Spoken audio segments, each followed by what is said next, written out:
Jai Hind students, I hope you all are fine and safe.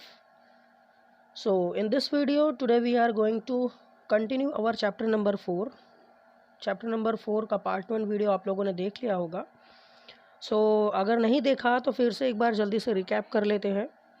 Chapter number 4 का name है MS Word 2010 formatting and features. इस chapter में हम लोग MS Word 2010 के बारे में पढ़ रहे थे. ये एक ऐसा सॉफ्टवेयर है जिसे हम वर्ड प्रोसेसिंग सॉफ्टवेयर भी कहते हैं. फॉर्मेटिंग मीन्स होता है किसी भी डॉक्यूमेंट में कुछ चेंजेस करना, उसके टेक्स्ट में, उसकी टाइपिंग में कुछ चेंज करने को हम लोग फॉर्मेटिंग कहते हैं. हम लोग फॉर्मेटिंग के बारे में सीख रहे थे. तो फर्स्ट है पेज फॉर्मेटिंग. जो हमारा पेज होता है उसको फॉर्मेट कर सकते हैं. वो 2 टाइप से होता है. स्क्रीनशॉट में आप देख सकते हैं. 2 टाइप से हम किसी भी पेज को फॉर्मेट कर सकते हैं. ओरिएंटेशन में पोर्ट्रेट और लैंडस्केप, ये 2 तरीके के ऑप्शंस होते हैं. पेज जब हमारा बुक के शेप में आपका होगा तो उसे पोर्ट्रेट कहते हैं. और अगर आपका यही पेज हम लोग 90 डिग्री मूव करा दें, 90 डिग्री मोड़ दें, मीन्स अगर इसे हम लैंडस्केप करते हैं कुछ इस तरह से, तो ये आपका 2 टाइप्स के ओरिएंटेशन होते हैं, portrait and landscape. Come to the next page. Next page में हम लोगों ने पढ़ा पेज की साइज़ कैसे हम इंक्रीज़ और डिक्रीज़ कर सकते हैं. तो पेज की साइज़ आपकी कई ऑप्शंस होते हैं. वहाँ पर आपके पेज के अकॉर्डिंग आप अपना पेज सेटअप कर सकते हैं, उसकी साइज़ चेंजेस कर सकते हैं. यहाँ पर हम लोग लीगल, लेटर या A4 साइज़ को लेते हैं. Third is to format page margin. Page का मार्जिन किस तरह से फॉर्मेट किया जाता है. तो सभी चेंजेस आपको पेज लेआउट में मिल जाते हैं. मार्जिन, ओरिएंटेशन, साइज़, कॉलम, ये चारों ऑप्शंस के बारे में पढ़ना है हम लोगों को. ओरिएंटेशन आप लोगों ने पढ़ लिया. अब मार्जिन पढ़ेंगे. फर्स्ट ऑप्शन मार्जिन का मतलब होता है जो आपके पेज के लेफ्ट और राइट, टॉप और बॉटम में जो स्पेस एम्प्टी होता है, जहाँ पर हम कुछ नहीं लिखते हैं, वही आपका मार्जिन होता है. Okay.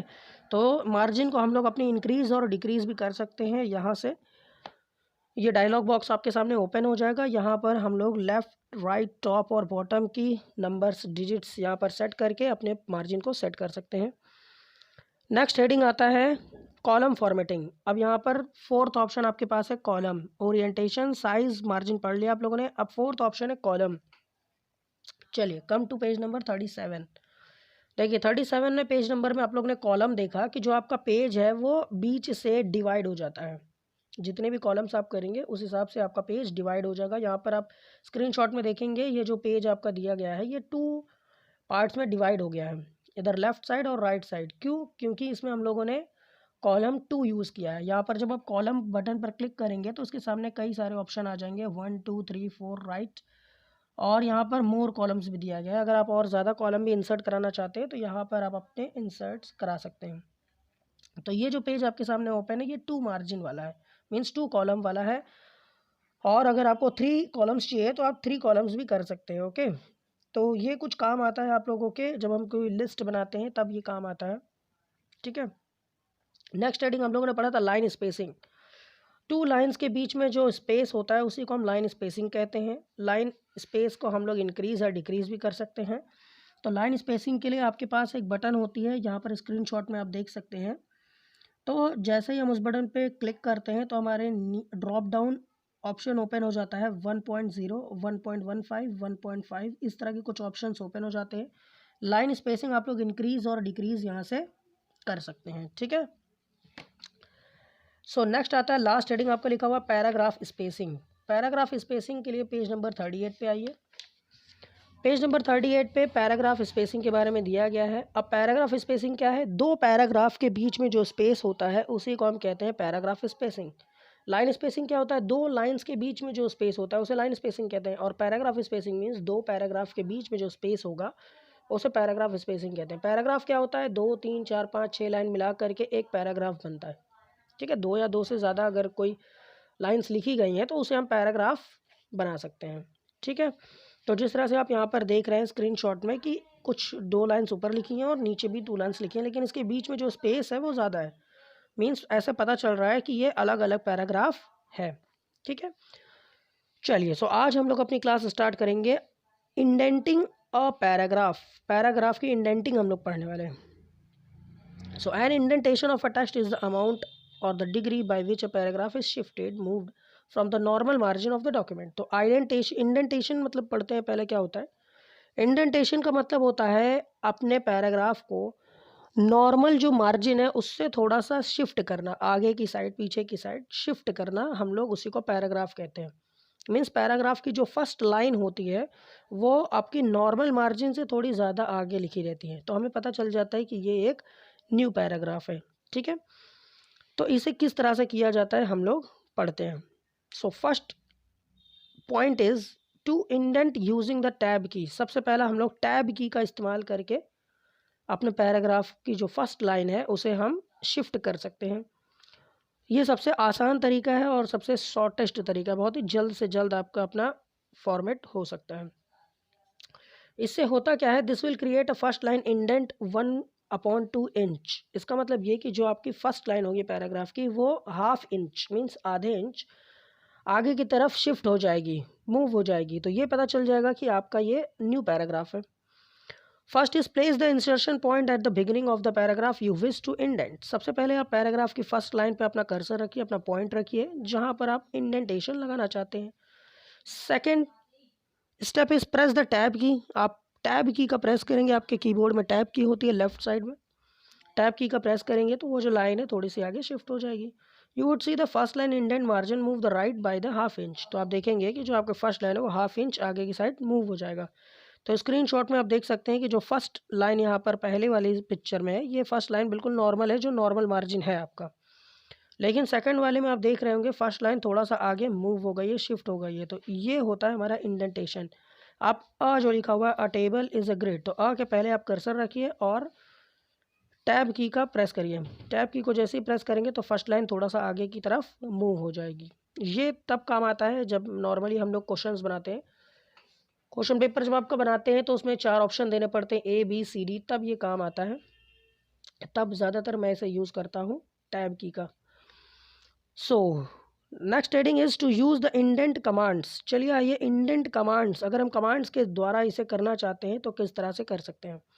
If you want to indent all the lines in a paragraph, अगर आप अगर पैराग्राफ की सभी लाइंस पर इंडेंट आप करना चाहते हैं तो you can use the indent command on the home tab. तो आप होम टैब में एक इंडेंट कमांड होता है, आप उसका यूज़ कर सकते हैं। यहाँ पर आप लोग स्क्रीनशॉट में देख सकते हैं कि यहाँ पर इंडेंट वाला कौन सा है। तो यहाँ पर आप इंडेंट वाला देखेंगे जो फर्स्ट लाइन पर ऊपर लिखा हुआ, ऊपर साइड 2 ऑप्शन है, जो फर्स्ट है वो इंडेंट का है। So first is select the text you wish to indent. सबसे पहला आप उस टेक्स्ट को सिलेक्ट करिए जिसे आप इंडेंट करना चाहते हैं। Make sure you are on the home tab, और आप होम टैब पर प्रेस करेंगे, ये देख लेंगे कि आपका होम टैब ही ओपन है कि नहीं। So come to page number 39। Third step is click the decrease indent command to decrease the indent by increments of 1.2 inch. तो आप डिक्रीज इंडेंट एक होता है, एक इंक्रीज इंडेंट होता है, 2 बटन्स ऊपर होती हैं। स्क्रीनशॉट में आपने देखा 2 इंडेंट्स होती हैं, डिक्रीज इंडेंट और इंक्रीज इंडेंट। डिक्रीज इंडेंट से क्या होता है कि जो भी आपका जो टेक्स्ट है वो डिक्रीज हो जाएगा, मीन्स ½ इंच पीछे आ जाएगा। और इंक्रीज इंडेंट का मीन्स होता है जो आपका टेक्स्ट है वो ½ इंच आगे की साइड फॉरवर्ड हो जाएगा, मीन्स मूव हो जाएगा, शिफ्ट हो जाएगा। तो डिक्रीज से पीछे आते हैं और इंक्रीज से आगे जाते हैं।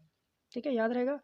अगर आपका जो फर्स्ट लाइन है वो बहुत ज़्यादा दूर है तो आप उसे डिक्रीज भी कर सकते हैं, थोड़ा और पीछे भी ला सकते हैं। और अगर बहुत पीछे आप थोड़ा और आगे करना चाहते हैं तो इंक्रीज करके आप अपने पैराग्राफ की फर्स्ट लाइन को इंडेंट कर सकते हैं, आगे तरफ मूव करा सकते हैं।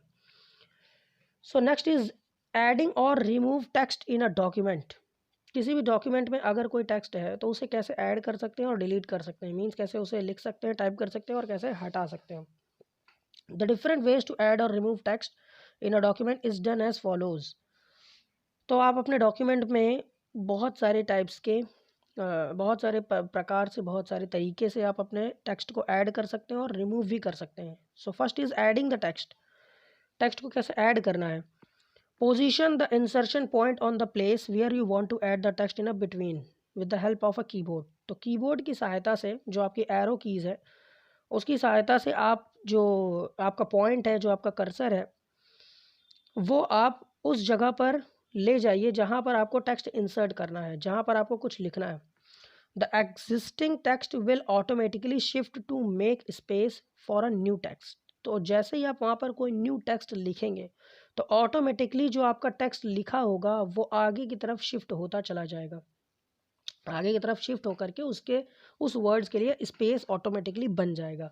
अगर आपने कुछ लिखा हुआ है, जैसे आपने लिखा दिस इज़ अ कार, ठीक है, लेकिन आपने इस भूल गए, दिस अ कार लिख दिया, तो आप क्या करेंगे, अपने एरो की से आप दिस के बाद अपना कर्सर लेकर आएंगे और वहाँ पर लिखेंगे आई एस इज़। तो आप देखेंगे जो आ आपका है वो आगे की तरफ शिफ्ट हो जाएगा और इज़ के लिए स्पेस ऑटोमेटिकली बन जाएगा। Okay, so first step is click on the location in the document where you want to insert a new text. वही चीज़ बताई गई है, जहाँ पर आपको टेक्स्ट इंसर्ट कराना है वहाँ पर आप अपना कर्सर को ले जाइए। अपने माउस से भी ले जा सकते हैं और अपने कीबोर्ड से भी ले जा सकते हैं। माउस से क्या करना है, कर्सर वहाँ पर ले जाके लेफ्ट क्लिक कर देना है तो डायरेक्टली आप पहुँच जाएंगे, और कीबोर्ड से आपको एरो की का यूज़ करना पड़ेगा। Second step is type the text you want to insert. तो जो भी आपको टेक्स्ट इंसर्ट करना है, मीन्स आपको टाइप करना है, वो वहाँ पर आप टेक्स्ट टाइप करेंगे तो वो जो आपका टाइप वाला टेक्स्ट है वो ऑटोमेटिकली उस डॉक्यूमेंट में शो होना शुरू हो जाएगा। ठीक है, अब चलिए, अब हम लोग कुछ टेक्स्ट हम लोग ने एक्स्ट्रा लिख दिया है, कुछ गलत लिख दिया, उसे हमें डिलीट करना है, रिमूव करना है। तो कैसे करेंगे, when we review the text and find unwanted text it can be remove from the document. एक बार डॉक्यूमेंट टाइप करने के बाद जब हम उसे दोबारा पढ़ते हैं तो कभी कभी ऐसा होता है कि हमने कुछ टेक्स्ट उसमें गलत लिख दिया, स्पेलिंग गलत हो गई या कुछ एक्स्ट्रा चीज़ें लिख दी हैं, तो हम उसे डिलीट करना चाहते हैं, रिमूव करना चाहते हैं, तो कैसे करेंगे। So first step is select the text you want to remove. सबसे पहले आप उस टेक्स्ट को सिलेक्ट करिए जिसे आप रिमूव करना चाहते हैं। रिमूव सिलेक्ट कैसे करना है, बस वही, आपको माउस के लेफ्ट क्लिक उस वर्ड पर 2 टाइम्स क्लिक करना है। उस वर्ड पर आपको 2 टाइम्स लेफ्ट क्लिक करना है तो वो वर्ड सेलेक्ट हो जाएगा। एक दूसरा ऑप्शन है ड्रैग का। लेफ्ट कर्सर आप उस वर्ड के लेफ्ट साइड से शुरू करिए और जहाँ तक वो वर्ड है वहाँ तक अपने लेफ्ट बटन को होल्ड एंड ड्रैग कर दीजिए। मीन्स आप लेफ्ट बटन को क्लिक करके रखिए, छोड़िएगा नहीं। जहाँ तक आपको सिलेक्ट करना है वहाँ तक अपने माउस के कर्सर को ले जाइए, उसके बाद आप लेफ्ट बटन को छोड़ दीजिए तो वो वर्ड सिलेक्ट हो जाएगा। तो सबसे पहले आप उस वर्ड को सिलेक्ट कर लीजिए, उसके बाद अपने कीबोर्ड की डिलीट की का बटन प्रेस करेंगे। डिलीट की प्रेस करेंगे तो आपका वो टेक्स्ट जो है वो रिमूव हो जाएगा, डिलीट हो जाएगा। आप बैक स्पेस की का भी यूज़ कर सकते हैं तो वो डिलीट हो जाएगा। ओके, सो आज की वीडियो में बस इतना ही। नेक्स्ट वीडियो में हम लोग कवर करेंगे बाकी के सारे पॉइंट्स और हेडिंग्स। ओके।